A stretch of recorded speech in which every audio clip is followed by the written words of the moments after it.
안녕하세요. 2026년 1월 21일 수요일입니다. 오늘 함께 묵상하실 말씀은 창세기 15장 1절부터 21절까지의 말씀이고요. 제목은 별과 횃불의 언약입니다. 우리는 흔히 믿음의 사람을 오해합니다. 믿음이 깊으면 흔들리지 않고 의심이 없으며 항상 담대할 것이라고 생각하는 것이죠. 그러나 성경은 그런 이상화된 신앙인을 제시하지 않습니다. 성경이 보여주는 믿음의 사람들은 대부분 두려움과 질문 속에서 하나님을 만난 사람들입니다. 창세기 15장은 바로 그런 장이에요. 아브라함은 이미 하나님의 부름을 받았고 전쟁에서 승리했으며 믿음의 선택을 감당했습니다. 그런데 하나님은 이렇게 말씀하시는 거예요. 두려워하지 말라. 이 말씀은 위로가 아니라 진단입니다. 아브라함의 마음 깊은 곳에 두려움이 자리하고 있었기 때문인 것이죠. 15장은 우리에게 묻습니다. 믿음이란 무엇인가? 두려움이 없는 상태인가? 두려움 속에서도 하나님을 붙드는 상태인가 말이죠. 본문을 함께 살펴보죠. 첫 번째 단락이 1절입니다. 하나님은 먼저 우리의 두려움을 다루시네요. 하나님은 약속부터 말씀하지 않으십니다. 먼저 이렇게 선언하세요. 나는 내 방패요 너의 지극히 큰 상급이니라. 하나님은 아브라함에게 무엇을 주시겠다고 말씀하시기 전에 내가 누구인지를 먼저 밝히시는 거예요. 신앙의 문제는 언제나 환경의 문제 이전에 하나님에 대한 이해의 문제이거든요. 아브라함의 두려움은 상황 때문이 아니라 미래가 불확실하다는 사실 때문이었습니다. 하나님은 이렇게 말씀하시는 거예요. 내가 나를 가지면 충분하다고 말이죠. 두 번째 단락이 2절부터 6절까지인데요. 참된 믿음은 질문을 배제하지 않는다는 것을 보여주시네요. 아브라함은 솔직하게 질문합니다. 주 여호와여, 무엇을 내게 주시려 하시나이까? 나는 자식이 없습니다. 아브라함은 경건한 척하지 않습니다. 질문하는 거예요. 질문은 불신앙이 아닙니다. 오히려 참된 신앙의 특징이라고 할 수 있습니다. 참된 믿음은 질문이 없는 상태가 아니라 질문을 하나님께 가져가는 용기인 것이죠. 의심을 숨기는 것이 신앙이 아니라 의심을 하나님 앞에 놓는 것이 신앙이기 때문입니다. 하나님은 아브라함을 밖으로 데리고 나가 별을 보여주세요. 그리고 성경은 말씀합니다. 아브라함이 여호와를 믿으니 여호와께서 이를 그의 의로 여기시고. 이것이 복음의 핵심입니다. 의는 인간의 성취가 아니라 하나님을 신뢰하는 관계에서 주어진다는 사실인 거죠. 세 번째 단락이 7절부터 11절까지인데요. 믿음은 확신이 아니라 신뢰라고 말씀하시네요. 하나님은 다시 약속하십니다. 이 땅을 내게 주겠다. 그리고 아브라함은 또 묻습니다. 무엇으로 알리이까? 이 질문은 믿음의 후퇴가 아닙니다. 믿음의 방향은 여전히 하나님께 향해 있습니다.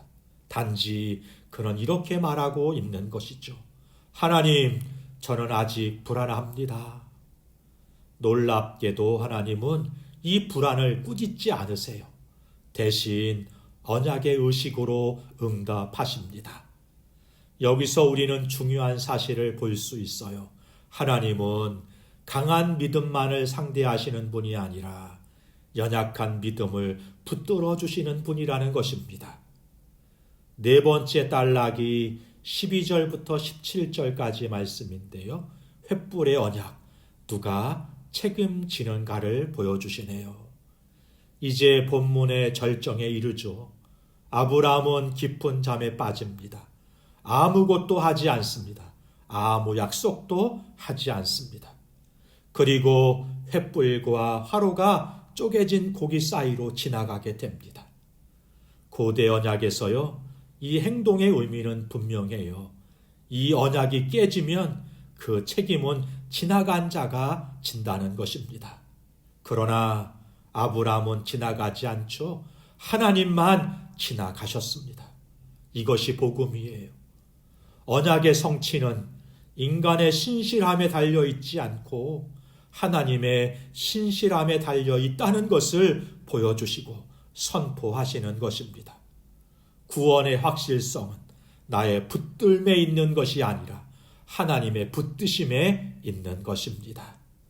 네 번째 단락이 18절부터 21절까지의 말씀인데요. 이 언약은 결국 어디로 가는가를 보여주시네요. 하나님은 약속의 땅과 자손의 미래를 말씀하십니다.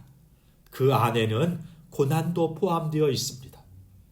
하나님의 약속은 고난을 제거하지 않고 고난을 통과하시는 거예요. 그리고 우리는 이 언약이 어디서 완성되었는지 알고 있습니다. 훗날 또 한 분이 어둠 속에서 홀로 걸어가시는 것이죠. 십자가 위에서 언약을 깨트린 인간의 책임을 몸으로 감당하시는 것입니다. 별과 횃불의 언약은 결국 예수 그리스도 안에서 완성이 됩니다.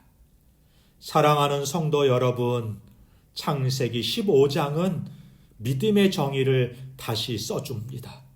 믿음은 확신이 넘치는 상태가 아니라 하나님께 모든 책임을 맡기는 신뢰라는 것이죠. 우리는 종종 이렇게 생각해요. 내 믿음이 약해서 불안하다고. 그러나 성경은 이렇게 말씀하는 것입니다. 네 믿음이 너를 붙들고 있는 것이 아니라 하나님의 언약이 너를 붙들고 있다 말씀하십니다. 아브라함은 별을 보았고 우리는 십자가를 봅니다. 그 십자가에서 하나님은 언약의 파기 책임을 완전히 감당하셨습니다. 그러므로 우리는 이렇게 말할 수 있어요. 내 믿음이 나를 지킨 것이 아니라 하나님의 언약이 나를 여기까지 데려왔다고. 이 확신 위에 흔들리지 않는 신앙을 세워가는 저와 여러분 모두가 되시기를 주님의 이름으로 축복합니다. 기도하겠습니다. 신실하신 하나님 아버지, 상황이 아니라 방패와 상급이 되시는 하나님을 바라봅니다. 확신이 부족할 때에도 질문을 숨기지 않고 하나님께 가지고 나아가 하늘의 지혜와 진리를 깨닫게 하시며 주의 섭리하심을 믿고 내 신실함이 아니라 끝까지 붙드시는 하나님의 신실하심 위에 오늘을 살아갈 수 있게 하여 주옵소서. 예수님의 이름으로 기도하옵나이다. 아멘. 감사합니다.